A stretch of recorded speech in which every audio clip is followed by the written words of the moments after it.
రాజేష్ గారు నమస్తే అండి. నమస్తే. రాజేష్ గారు, ఈ తిరుమల ప్రసాదాల కల్తీ మీద, నెయ్యి కల్తీ మీద గొడవ జరుగుతూ ఉంది.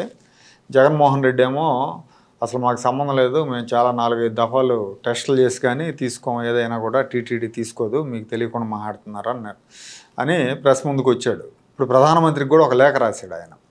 ఆ లేఖ రాస్తూ ఆయన ఏమంటాడంటే అసలు అందులో ఎలాంటి కల్తీ జరగలేదు, విచారణ జరిపించండి అంటే ఓకే, కానీ ఆయన టీటీడీ బోర్డులో మీ బీజేపీ వాళ్ళు కూడా ఉన్నారు అంటే ఎట్లా ఉందంటే ఈ బురద మీకు కూడా పోస్తాను నాకంటే బురద అన్నట్టుగా అనిపిస్తూ ఉంది చదివే వాళ్ళకి.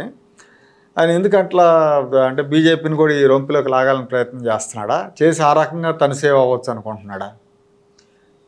జగన్మోహన్ రెడ్డి గారికి వివేకానంద రెడ్డి గారి కేసు దస్తగిరి అప్రూవర్గా మారటం కళ్ళ ముందు కనిపిస్తూ ఉంది.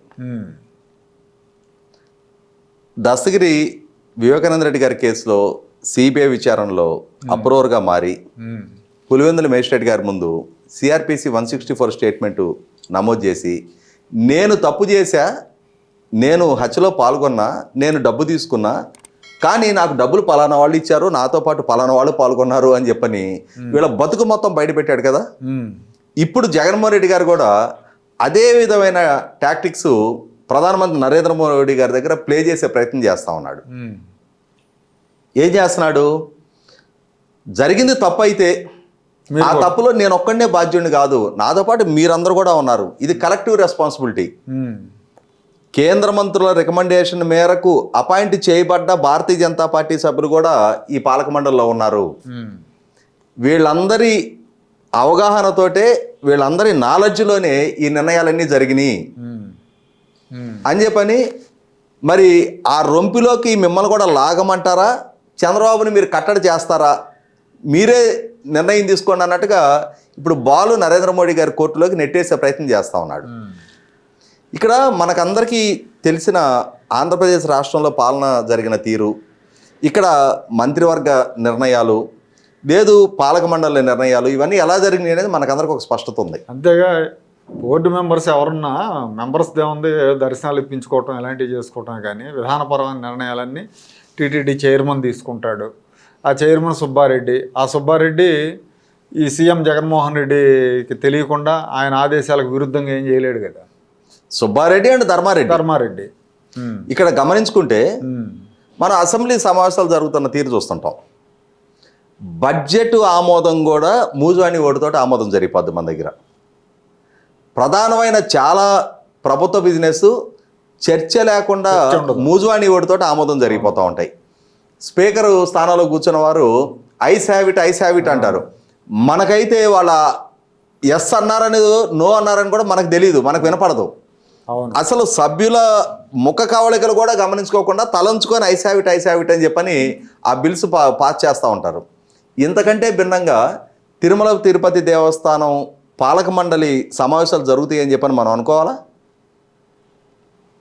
పాలక మండలి చైర్మన్ ఏ నిర్ణయం తీసుకుంటే పాలక మండలి ఎగ్జిక్యూటివ్ అధికారి ఏ నిర్ణయాన్ని అమలు చేయడానికి సిద్ధపడితే అవే అమలు జరిగినాయి తప్ప ఇప్పటి వరకు ప్రజాస్వామ్యబద్ధంగా పాలక మండలిలో చర్చించి పాలక మండలి సూచనలు సలహాలు అభ్యర్థనలు పరిగణలోకి తీసుకొని మార్పు చేర్పులకు గురైన నిర్ణయాలు ఏమన్నా ఒకటన్నా ఇప్పటిదాకా మనకు బయటకు వచ్చాయా? వీళ్ళు ఏదనుకున్నారో అది వీటో అయిపోతుంది. అక్కడ పాలక మండలి సభ్యుల పాత్ర ఏంటి? వాళ్ళని ఎందుకు నియామకం చేపట్టారు? వాళ్ళకి కావాల్సిన వాళ్ళకి దర్శనాలు చేయించుకోవడానికి, అకామిడేషన్ కల్పించుకోవడానికి, ప్రోటోకాల్ మర్యాదలు పొందడానికి ఈ విధమైన వెసులుబాటు వాళ్ళకి దక్కింది తప్ప ఇంతకన్నా వాళ్ళు కూడా ఎక్స్పెక్ట్ చేసేది ఏం లేదు. వాళ్ళు కూడా దానికోసం వస్తారు. వాళ్ళు కూడా ఇంతకన్నా ఎక్స్పెక్ట్ చేసేది ఏం లేదు. దేవుడి దగ్గర సేవ చేద్దాం, లేకపోతే ఉద్ధరిద్దాం అని వర్రారు. అసలు ఆ స్థాయి నిరాడంబరత, నిజాయితీ కనపరిచిన బోర్డు సభ్యులే మనకు కనపడరు. అవును. ఇటువంటి పరిస్థితుల్లో జగన్మోహన్ రెడ్డి గారు అంటే ఆయన ఎంచుకున్న విధానం ఏంటి అంటే, మనం రోడ్డు మీద గమనిస్తూ ఉంటాం. మనం పల్లెల్లో బురదలో బొర్లాడి ఒక బర్రె దున్నపోతో రోడ్డు ఎక్కుద్ది. అవును, వదిలేస్తుంది. స్కూల్కి వెళ్ళడానికి బాగా యూనిఫామ్ వేసుకొని రెడీ అయ్యి వెళ్ళే పిల్లలు పులిని చూసి కూడా భయపడరు, దాన్ని చూసి అంత భయపడతారు. ఎందుకంటే అది తోకెట్లా ఇసిరిందంటే మొత్తం వీళ్ళ యూనిఫామ్ అన్ని ఖరాబ్ అయిపోతాయి. ఆ బురదలో పొర్లాడిన బర్రె ఆ బురదని మిగిలిన వాళ్ళకి ఏ విధంగా అంటించే ప్రయత్నం చేస్తుందో అదేవిధంగా జగన్మోహన్ రెడ్డి గారు నిలువెల్లా అవినీతి మాలిన్యాన్ని అంటిపెట్టుకొని వంట పట్టించుకొని ఇవాళ ఆ మాలిన్యంలోకి నేనే కాదు నాతో పాటు మీరు కూడా భాగస్వాములే అని చెప్పని ప్రధానమంత్రి గారిని ఎమోషనల్గా బ్లాక్మెయిల్ చేస్తున్నాడు. ఎమోషనల్గా కాదు, లిటరల్గానే బ్లాక్మెయిల్ చేస్తున్నాడు. మీ కేంద్ర మంత్రుల రికమెండేషన్తో అపాయింట్ చేయబడ్డ బీజేపీ సభ్యులు ఉన్నారు పాలక మండలిలో అని చెప్పని. ఇవాళ ఖచ్చితంగా కేంద్ర ప్రభుత్వం కూడా పునరాలోచన చేసుకోవాల్సిన అవసరం ఉంది. ఏ నాయకుడు దాదాపుగా దశాబ్ద కాలంగా ఈ వెసులుబాటు అంటే ఈ విధమైన లిబర్టీ ఎంజాయ్ చేస్తూ వస్తున్నాడు, తప్పు చేసి ఎదురుదాడి చేసే విధానాన్ని కొనసాగిస్తూ వస్తున్నాడు, అటువంటి వ్యక్తిని ఆంధ్రప్రదేశ్ రాష్ట్ర రాజకీయ ముఖచిత్రం మీద కనుమరుగు చేయాలి అని చెప్పని ప్రజలకు స్పష్టమైన తీర్పిచ్చారు. ప్రజల నుంచి తప్పులేదు ఈసారి. అవును, కరెక్ట్. 151 స్థానాల నుంచి 11 స్థానాలకు పరిమితం చేశారు. అసలు ఆ 11 అంకె జగన్మోహన్ రెడ్డి గారికి బాగా కలిసి వస్తుంది. 11 సిబిఐ కేసులు, బెయిల్ దక్కి 11 సంవత్సరాలు, 11 అసెంబ్లీ సీట్లు, 11 రాజ్యసభ సభ్యత్వాలు, బాగా కలిసిపాటు వచ్చిన సంఖ్య ఆయనకి. ఈ సందర్భంలో ప్రధానమంత్రి గారు ఒక స్పష్టమైన నిర్ణయం తీసుకోవాలి. ఈ తర్వాత ఇంకోటి ఏంటంటే, తెలుసో తెలియకో చాలామంది సిబిఐ విచారణ డిమాండ్ చేస్తూ ఉన్నారు. కానీ ఈ విచారణ సిబిఐ ద్వారా జరగడానికి వీల్లేదు. ఎందుకనంటే సిబిఐ విచారణ అంటే జగన్మోహన్ రెడ్డి గారు పండగ చేసుకున్నట్టే. ఆయన కేసులు చూస్తున్నాం కదా, ఆయన పండగ చేసుకున్నట్టే. అవును, ఇంకొక దశాబ్ద కాలం పాటు డ్రాగ్ చేయడానికి ఆయనకు ఆస్కారం కలిగించారు. అదే అంటున్నా, ప్రభుత్వం ద్వారా సిట్ కాన్స్టిట్యూట్ చేయించి ఐజీ కానీ ఆ పై స్థాయి అధికారి గారి ద్వారా విచారణ చేస్తామని చెప్పని రాష్ట్ర ప్రభుత్వం తీసుకున్న నిర్ణయాన్ని యథావిధిగా అమలు జరగాలి. తూచా తప్పకుండా ప్రతి లోటుపాటుని వెలికి తీయాలి. ఇవాళ మనకి వస్తున్న సమాచారం చూస్తూ ఉన్నాం. బోర్డు చైర్మన్గా పనిచేసిన వైవి సుబ్బారెడ్డికి ఆగస్టు నెలలో విజిలెన్స్ డిపార్ట్మెంట్ ద్వారా కొన్ని ప్రశ్నలు సంధిస్తే ఆ ప్రశ్నలు నన్ను సంధించే అధికారం మీకు లేదు అని చెప్పని ఆయన గౌరవ హైకోర్టుకి వెళ్ళాడు. విజిలెన్స్ విచారణ ఆపేయండి అని చెప్పని. బాధ్యుడు నువ్వు, నిర్ణయాధికారం నీ చేతిలో ఉంది. విచారణ సంస్థ ప్రశ్నించకుండా ఎట్లా ఉంటుంది? విచారణ సంస్థకు అధికారం లేదంట. ఆ రోజు నువ్వు చైర్మన్వి, ఇవాళ నువ్వు ఓడగొట్టిన నాగలవి.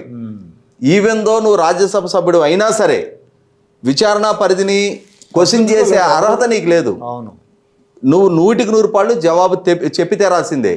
నేను ఎమోషనల్గా తడిబట్టలతో గుడి ముందు ప్రమాణ స్వీకారం చేస్తా లాంటి సెంటిమెంట్ డైలాగులతో ఇష్యూని డైవర్ట్ చేయాలి అని అంటే అది సాధ్యపడదు.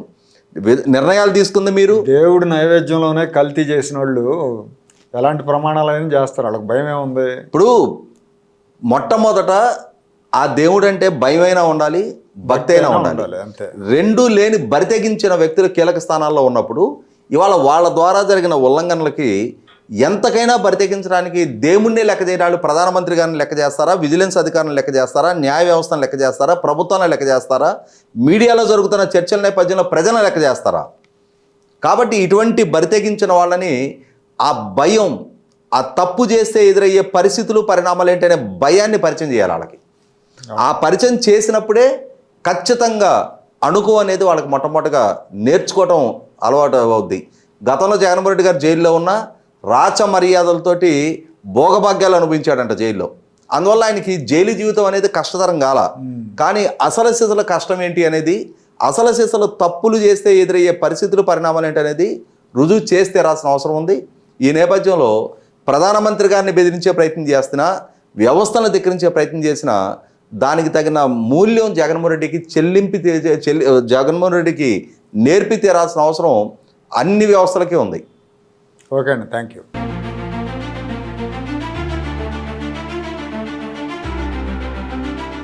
Like, share and subscribe to Rajaniti channel.